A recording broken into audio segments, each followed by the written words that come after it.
Chuck Berry is a name synonymous with rock and roll. In fact, John Lennon is to have said that if he could come up with another name for rock and roll, it would be Chuck Berry. I think it's fair to say that the American musician who passed away in 2017 has influenced thousands of musicians to pick up a guitar or form a band or just play music over the last 70 years. And Status Quo are no exception to that. They've covered his music many a time, plus I spoke to Alan Lancaster in 2011, asking him about influences, and he cited Chuck Berry. Andy Bown has talked about him previously with reference to him in the song When the Lights Went On. And I have to admit, I am a fan too. He is one of the musicians who encouraged me to pick up a guitar and want to play along. And, you know, there's so many hits in that catalogue, so many great songs. Johnny B. Goode, Maybelline, Nadine, Roll Over Beethoven, Let It Rock is a particular favourite. And, you know, I think it's fair to say he's probably one of the most covered musicians in the history of recorded music. It's just really good, fun stuff. There's a lot of storytelling in that music as well, and a lot of stuff ripe for discovering as well. When you look at the albums, especially the first sort of 2 or 3 that he made for Chess, there's just, to use a younger phrase, banger after banger. It's just great. And I've been listening to him for most of my life, because when you discover Quo, you kind of start looking into, in my case, into influences, the Everly Brothers, Little Richard, Chuck Berry, Buddy Holly, Fats Domino, and the list just goes on. I got the opportunity recently to expand my knowledge, because for my other job that I do, I write on a website called Old Time Review, where I review sort of music releases of vintage stuff. And one of the stuff that came through that I thought, yeah, I'll have a go at that, is a 2 CD set of Chuck Berry albums that were recorded between 1967 and 1969. Now, I will talk about that in a moment, but a little bit of history, because Chuck Berry signed from Chess Records to Mercury Records in 1966. He then recorded and released a greatest hits album, which was basically a re-recordings of his greatest hits with kind of new technology, and there was maybe a little bit of different arrangement, but it was mostly the stuff you knew. There's a lot of reverb on it. Some of it hasn't aged particularly well in the production stakes, but artist on new label, great idea to utilize the greatest hits until you come out with something new. And one thing I will say before I go on is that as I talk about this, hopefully you will see a lot of the parallels that I saw when I started comparing it to some areas of Quo's journey. So after this album, he then releases this thing in 1967 called Chuck Berry in Memphis. And it's an album where he is experimenting. It's a Chuck Berry album, but with horns on it. And a lot of bands were doing that, artists too. Elvis Presley, I think, most notably, certainly that's the first one that came to my mind, but it's been done many a time. And the opening track, Back in Memphis, has that twangy, kind of slightly amplified guitar sound that you expect from Chuck Berry, with some reverb in there, with the horns coming in loud and clear. And there are moments of that on there where you have those up-tempo kind of Chuck Berry numbers, but when you start diving into Berry's catalogue, there are a lot of ballads in here as well. And when it just completely goes on the down low, when it isn't about kind of driving guitar riffs, there are moments of just complete like serenity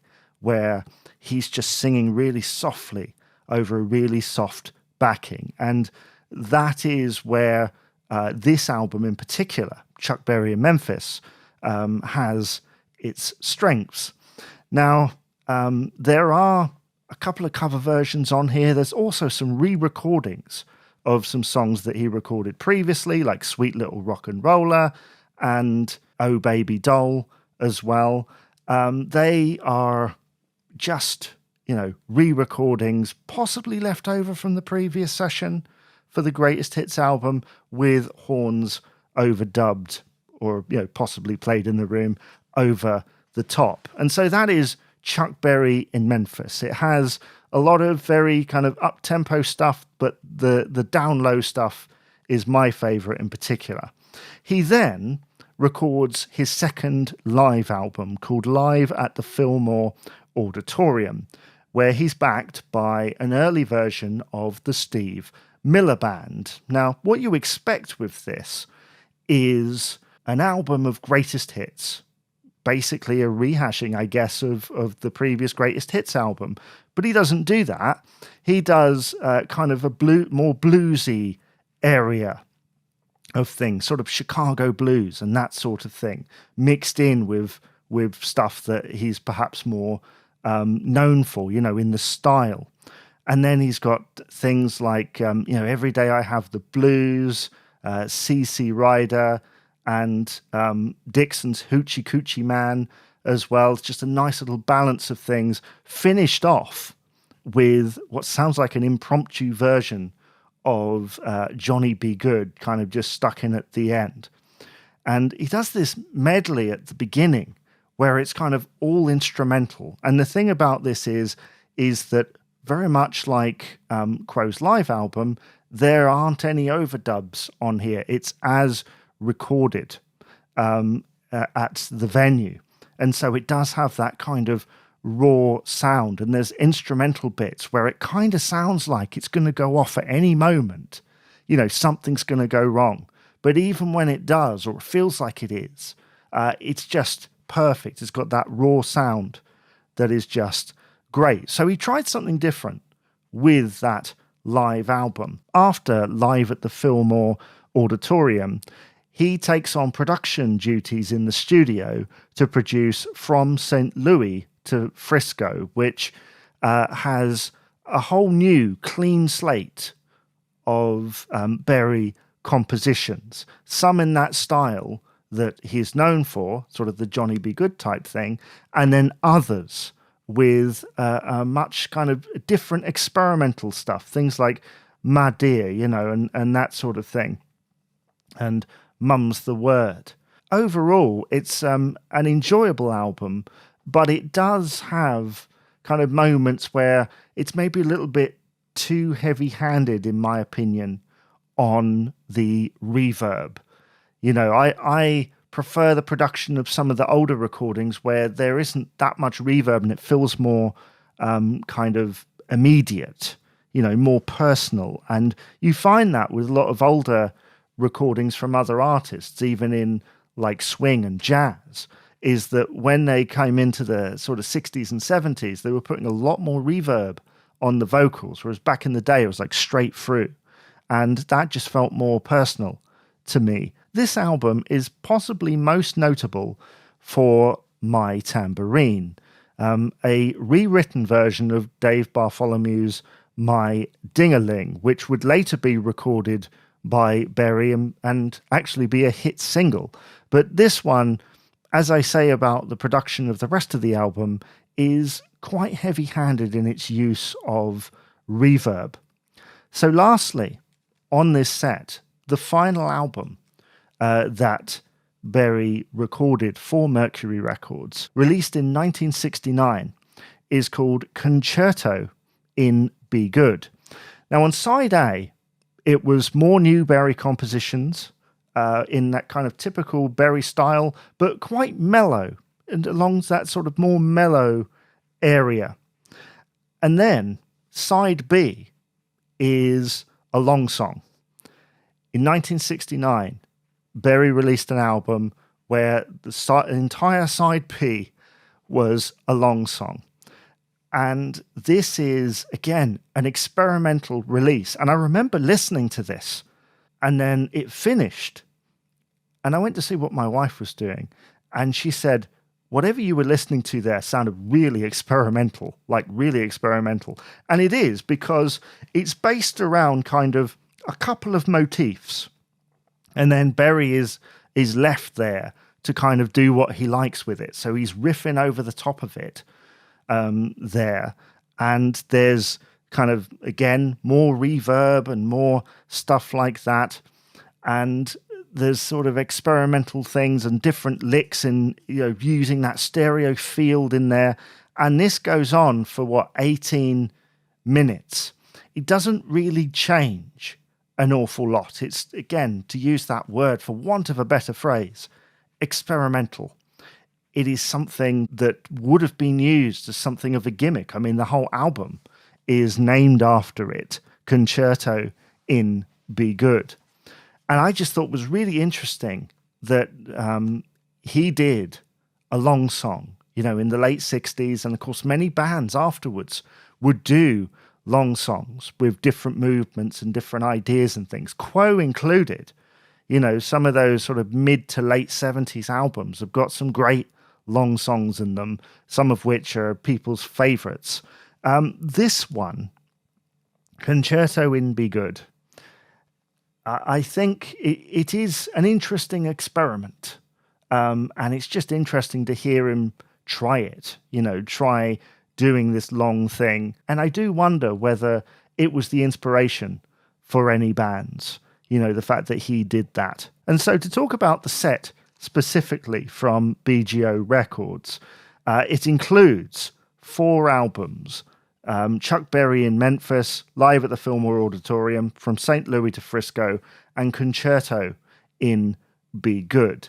I noticed that it doesn't have the Greatest Hits album on there, but to be honest, why would you want that in this package? I think it kind of weighs it down a bit. There are re-recordings in here, but they kind of form part of their album's sound rather than feeling like what probably felt like a cash-in at the time as part of being part of a new label.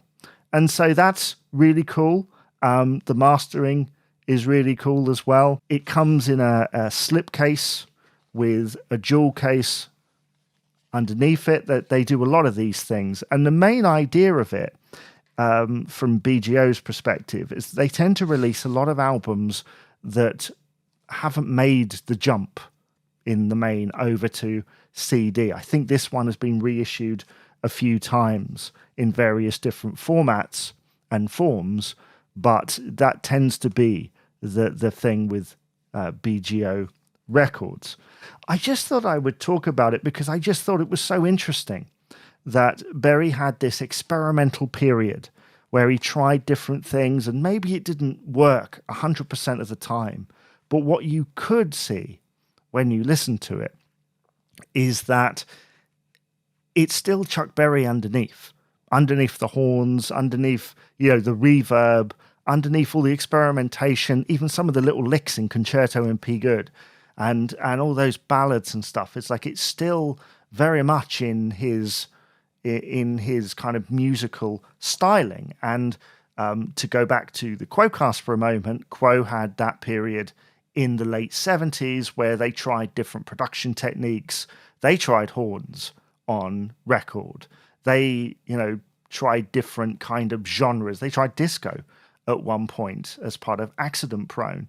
And so, yeah, I found this fascinating to kind of listen and go, wow, there must be so many artists out there, Berry included, that have these like little periods.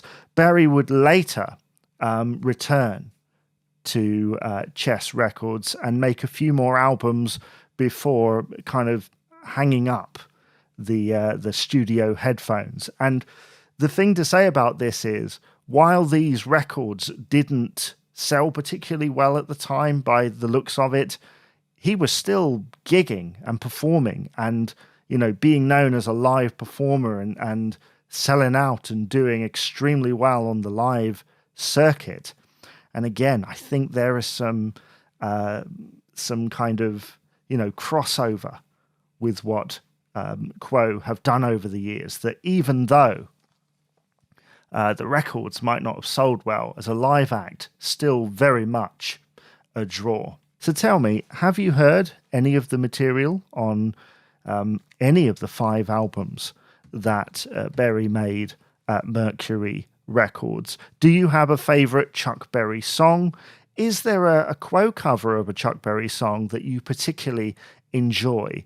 Let me know all your thoughts in the comments below, and I'll see you again for another episode of the Quo-Cast.